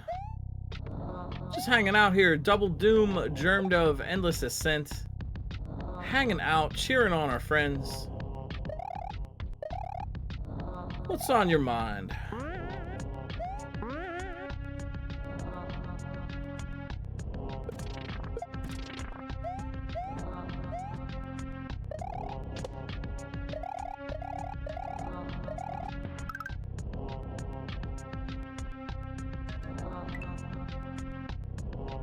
Alright, yo, Germ Dove.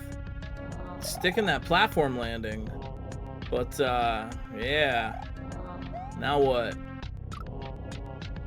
There's the door. I like how Margot designed it so you can see the door when you fall in that pit.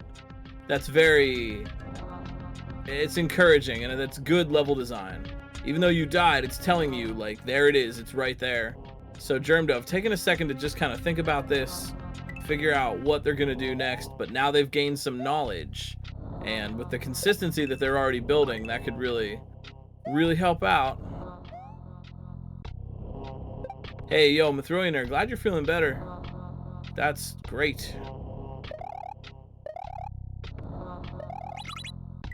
That's a lot of miles, BD. Doesn't sound like they're all miles of smiles. Glad that you get to stay in one place. Wait, no, don't get up. Hang out. What you need is a cat. Because a cat will sit on you, and then once the cat is sitting on you, you can't get up. The cat is comfy. Sorry, I can't come into work today. Sorry, I was 45 minutes late for the thing. My cat was sleeping on me, and I didn't want to disturb them.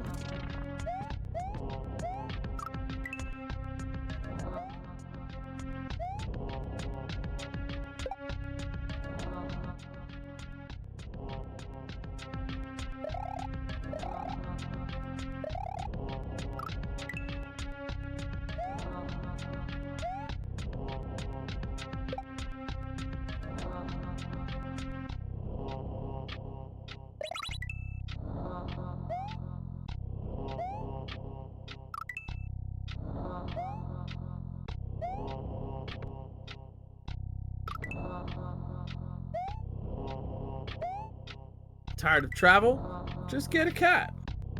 Hang out with the cat all day, all the time. Hang out with the cat forever.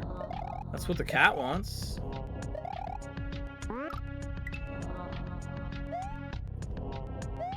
Yeah, yo, Echo, same, but it's me saying it.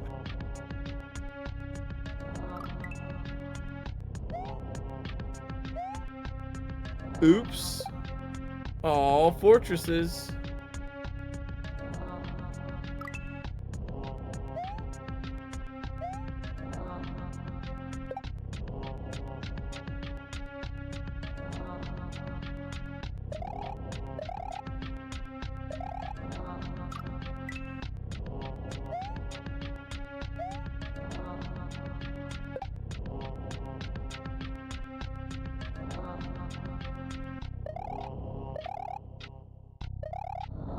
Sometimes I think when they say oops, all whatever, I don't think they really mean oops.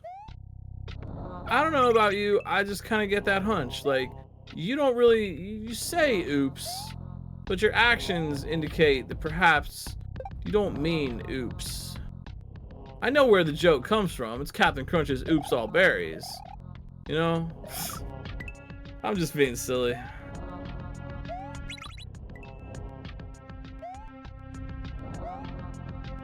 Oops, all ice. My favorite.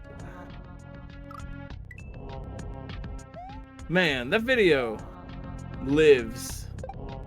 That is like going in the museum. That video goes in the museum of speedrunning. There's something about that that's just perfect. That one really should be in a museum.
Oh my, what a rum hack race.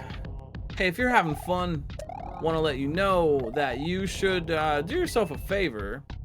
Follow the racers. There are a lot of great people playing Kaizo in our community. Give them a follow. I bet you're going to see some more great gameplay from all of these friends. And when you're done doing that, why, you can follow us here on RomHack Races, because if you didn't already know, we've got races every Saturday night, 8 o'clock p.m. Eastern, the start of the race, 7:30 the pre-show, and you can always catch a fresh, cool, never-before-seen Super Mario World at Kaizo level right here on RomHack Races every Saturday night. It's pretty rad. And, you know, we'd love to have some friends hanging out. We appreciate the support and hype that we get from everybody. And looks like Germdove, yeah, looks like Germdove has got an idea.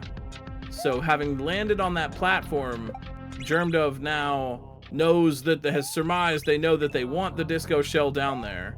And little do they know, but they do know that they are one jump away.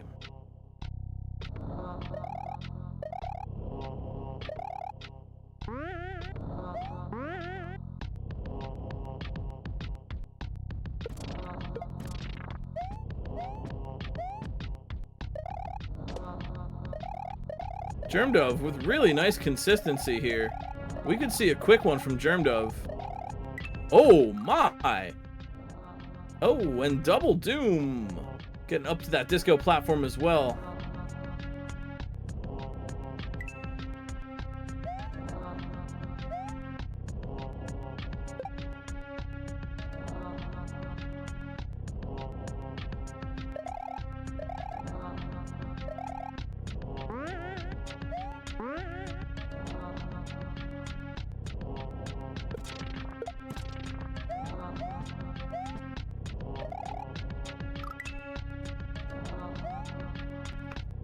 Well, it's just like, thank you all for hanging out tonight. Thank you for watching. We got some time. Just cheer on the racers. Chill, relax, have a good time watching some Kaizo. And if you're here to support your friends, favorite racers, put their emotes in chat. Make some noise for them, or just keep it real rainbowy. I like to see that too. We could use some Rainbow Pride emotes.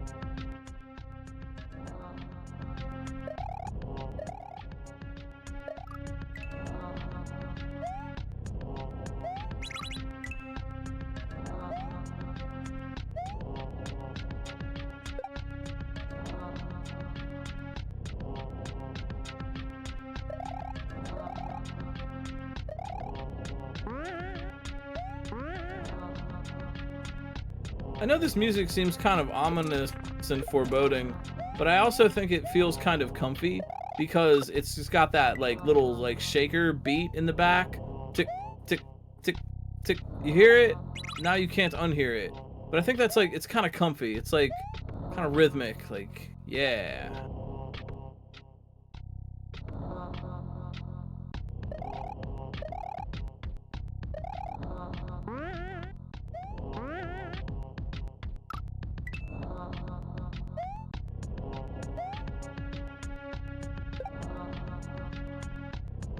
I don't know. Sorry if I'm kind of quiet tonight. I'm just a little sleepy from a long weekend. But it's, again, if you're getting here late, if you have some questions, if you'd like to learn a little bit more about us or what we're doing, please feel free to shout it out in chat. Share your mood, share your day. That's totally fine. Or just lurk the night away. We are here to cheer on. We got Double Doom, Germdove, Endless Ascent on the second section out of 2 on this fantastic Margot level. And I'm glad that you're here with us.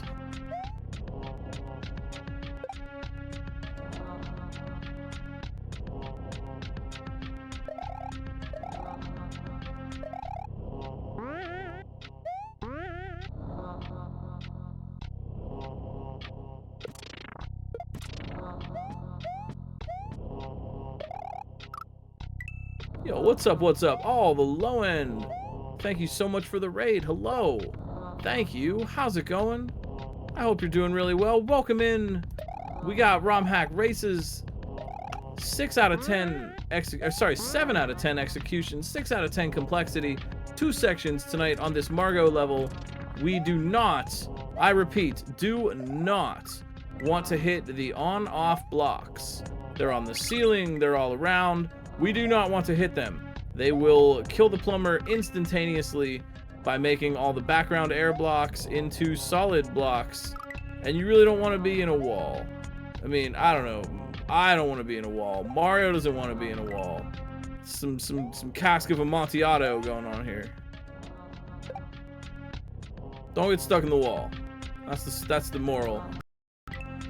So thank you so much. I hope your stream went well tonight. I hope you're feeling good too. Welcome in, friends. Say if you're just joining us, you want to learn more, shout it out in chat. Try to give you a little recap. Hanging out here with Double Doom, Germ Dove, and Endless Ascent.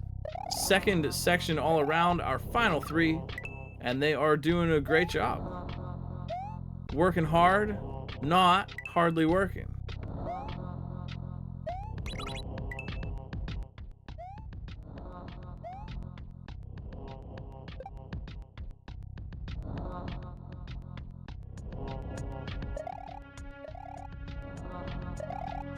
Race has been lovely. Let's see, for our leaderboard tonight, what do we got? We're looking for the third looking for the third podium right now. Wrapping that one up. You Fail Me coming in clutch, 28.05 to win it. Ike right behind with a 36.53, and Louis Douce with the 37.34. So really close, really close for all 2. You Fail Me by a few minutes. And Ike and Louis for first and second, really just neck and neck the whole way. Less than a minute, which really equates to pretty much the same run where they got it.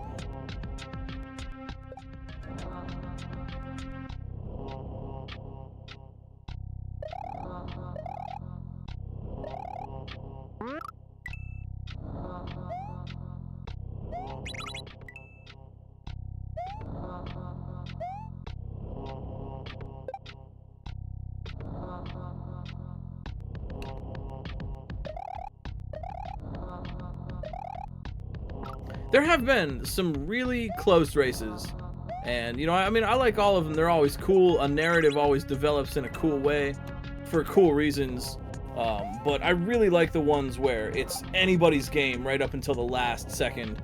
And that's something I think is really cool about ROM hack races, is that no lead is really truly safe. You know, a clutch one shot, a clutch moment of insight might really make the difference for someone in the moment that they need it. And in this case, You Fail Me with a really, they figured out the last obstacle before they actually got past the last obstacle, and they were right about it, and it got them the win tonight by a few minutes. Very cool to see. For what it's worth, if you missed the beginning or you want to see it again, or you missed a week, we have a YouTube, and we upload these ROM hack races to YouTube every week. So you can check out the ROM hack races YouTube for our archive. There's a lot of cool races to watch. A lot of cool stuff from the past. And, you know, say the line, hi YouTube. If you're watching on YouTube, hi, what's up? I hope you're enjoying yourselves. And, thanks for watching.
Oh, I don't know.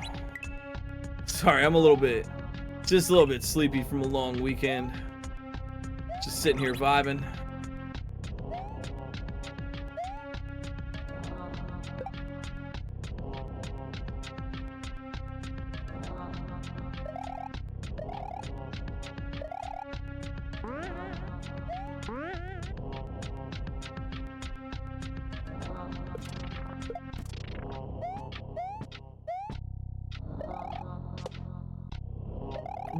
What is your favorite type of cooked potato?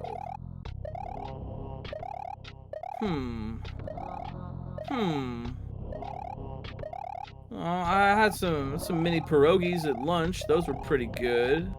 I mean, as a relatively Pittsburgh native, perhaps I have to say pierogi, but I think I'm gonna go with curly fries or rotatoes. Oh, I hadn't even considered hash browns. Oh man, yes. You know, home fries also are pretty nice. Hash browns are pretty good. The thing, they've got to be a little crispy. For me, I need them a little crispy. I want the hash brown to be just a little extra crispy, and I want the home fries to be just a touch crispier. If I want like soft potatoes, what am I getting home fries for? You know, man. Hash browns though, I might have to change my answer. I might have to change my answer to hash browns because they are top tier.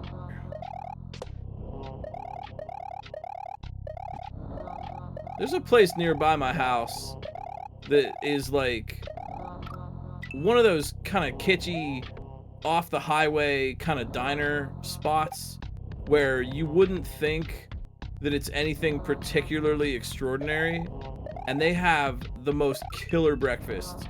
They only serve it until like 11:30 or something, maybe even 10.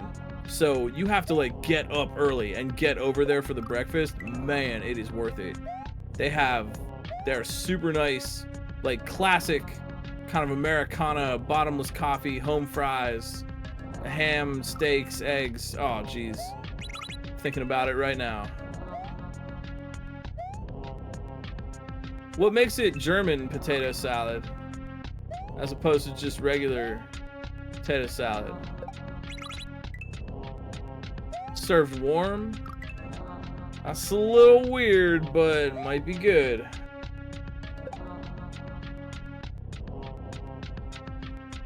With vinegar. I like vinegar on fries, so I could see it. Yeah, I could see it. I can't say I've ever had it, but I'll certainly put some vinegar on my fries if I'm at the pub or whatever.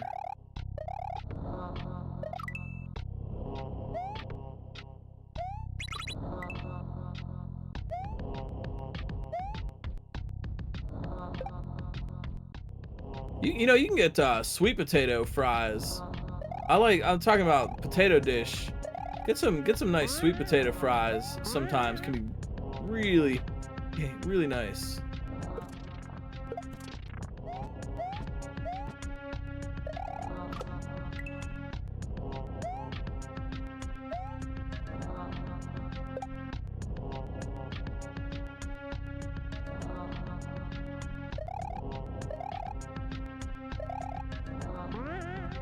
Yeah, no, I can understand that.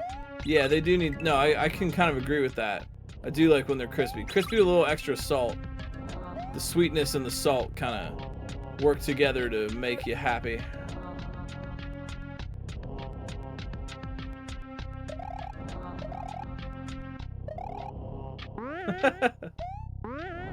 Oh, Fen, instead of E, it's S for sweet potato. Well, see, you just have higher SP. Come on, that was pretty funny. That was off the top of my tongue. Yeah, that was all right. Thank you. Thanks for acknowledging my joke. That was pretty funny. I'm not trying to pat myself on the back too hard, but that was pretty funny.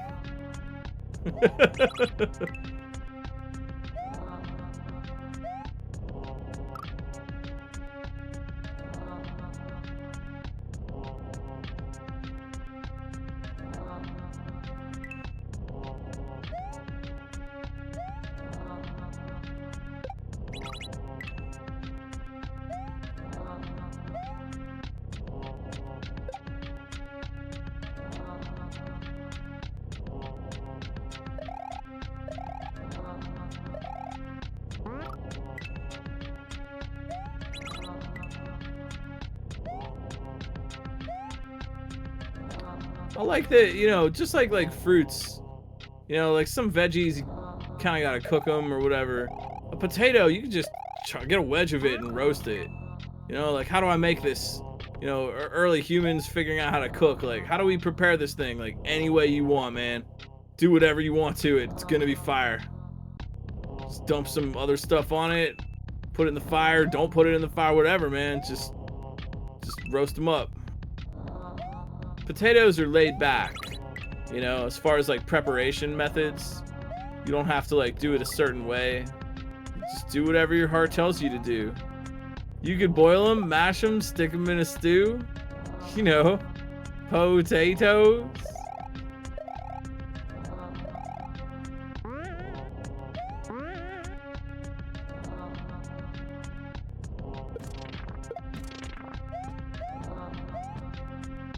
Potatoes.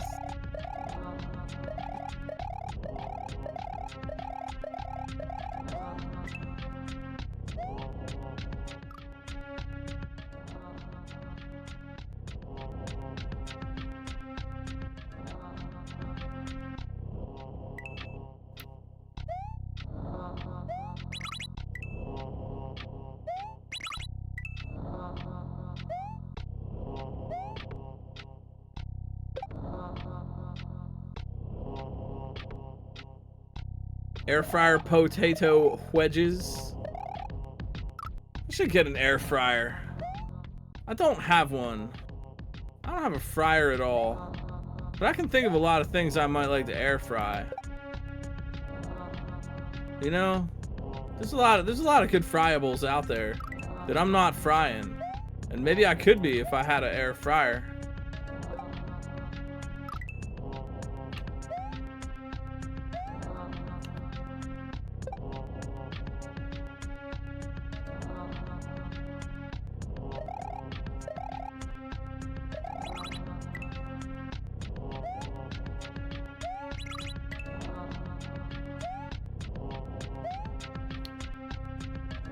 Think this a lot? Yeah.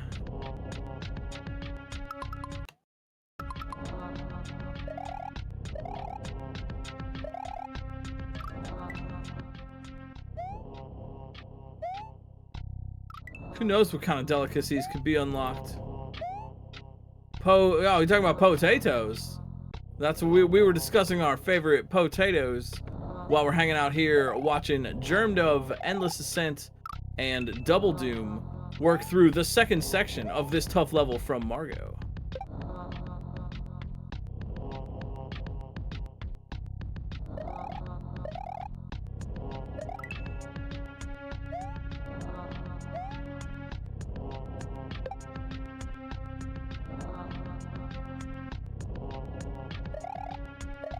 Say once again, I just hope you all are having a lovely night, and I just want to thank you every single time for dropping by ROM Hack Races, for supporting these racers with your hype, with your emotes, with your viewership, GG's, H's, for noticing their cool moves. That really makes a difference, and it helps keep our community super strong and supportive. I'm proud of what we do here, and I think you should be too, for helping to make such a cool atmosphere to let Kaizo makers, players, fans, and friends grow and thrive.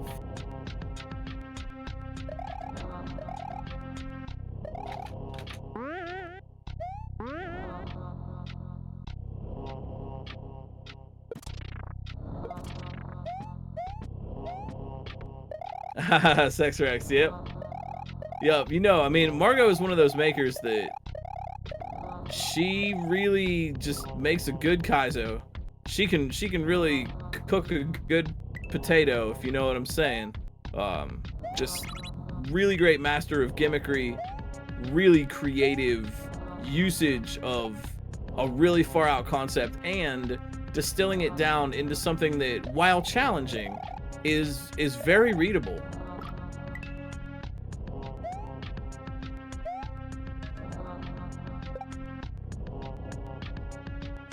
I think it's kind of funny how, say this level is almost purely vanilla. I think it's kind of funny how in the past, you know, vanilla was the only thing that got made, and then everybody went and did custom stuff, and we all got our minds blown with that. And now it's like kind of like sometimes a flex to be like, yeah, well, this is purely vanilla. Like, I didn't use the custom stuff even though it's all available. It's funny how that comes full circle.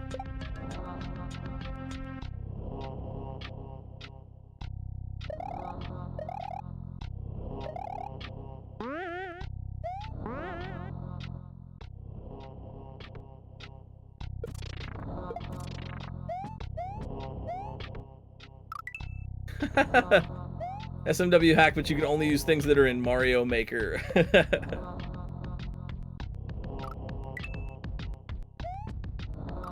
Oh no, does that mean Mario Maker physics? Hey, speaking of Mario Maker, we were talking about Sayonara 2 from Sojo coming up at SGDQ in a few weeks. We're also going to get a Plumber for All Seasons from the eminent Fabist, which is going to be a really cool speedrun. And of course, we're going to get that big Mario Maker relay. I think that is going to be one of the biggest runs of the event. I'm really looking forward to that. I wish I could be in the room to hear the noise and the applause and the gasps of excitement. Unfortunately, I will have to watch at home, but I am really looking forward to that relay. It's going to be a heckin' good time. You're not going to want to miss any of the action on Summer Games Done Quick 2025, benefiting, I believe, Doctors Without Borders, right? I forget what it's. Prevent cancer in the winter time and Doctors Without Borders in the summertime. Yeah, I know my SGDQ from AGDQ.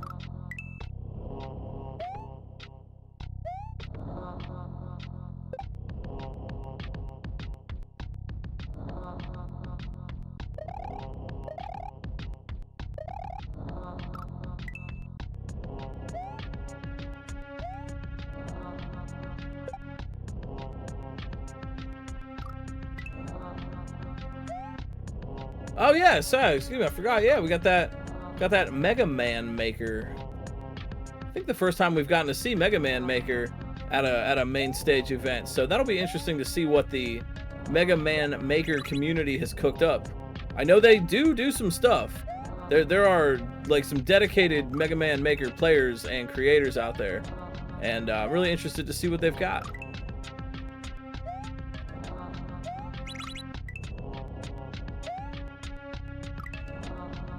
GDQ. Well, there's a silly block inside the main GDQ.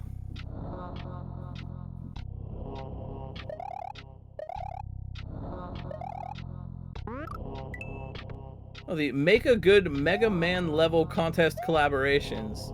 That's fascinating. I'm glad to see other game communities and especially other maker game communities thriving in their own way. I think that makes us all strong, gives us all more variety and interesting stuff to play with. Endless Ascent, yo! Endless Ascent getting to the final platform, but need that disco shell. Now we know. Oh, and Germ Dove! Oh, Germ Dove, man, that was it, man. That was a great looking jump. They had the position for that disco shell. Little bit overextended, but they got there, man. I think we're gonna get Germ Dove out the door here pretty soon. Endless Ascent looking pretty good as well. Imminent. This background music is the sound of the imminent clear. Sneaking up on you. You can't avoid it.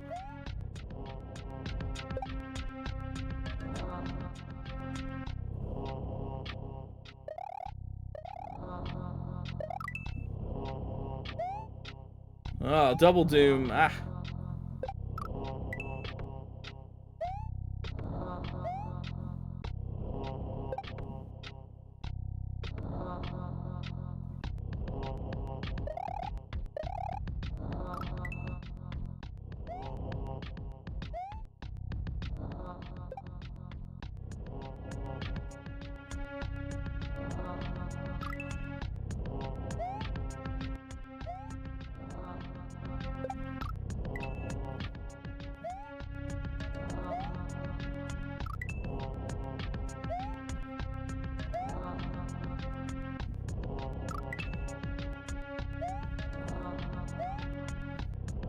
Ooh, yo, Endless.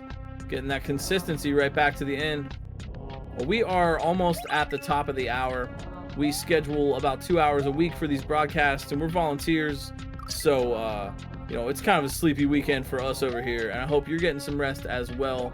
At the top of the hour here, just want to thank once again, Eden, Margot for making this level, Java Brew, Amper, Mason, Eden, Gossip Greg for testing, What's Up Dot, Citrus Gremlin, Fen, Blue Ribbon High Life for scouting tonight. And What's Up Dot? Did I say What's Up Dot?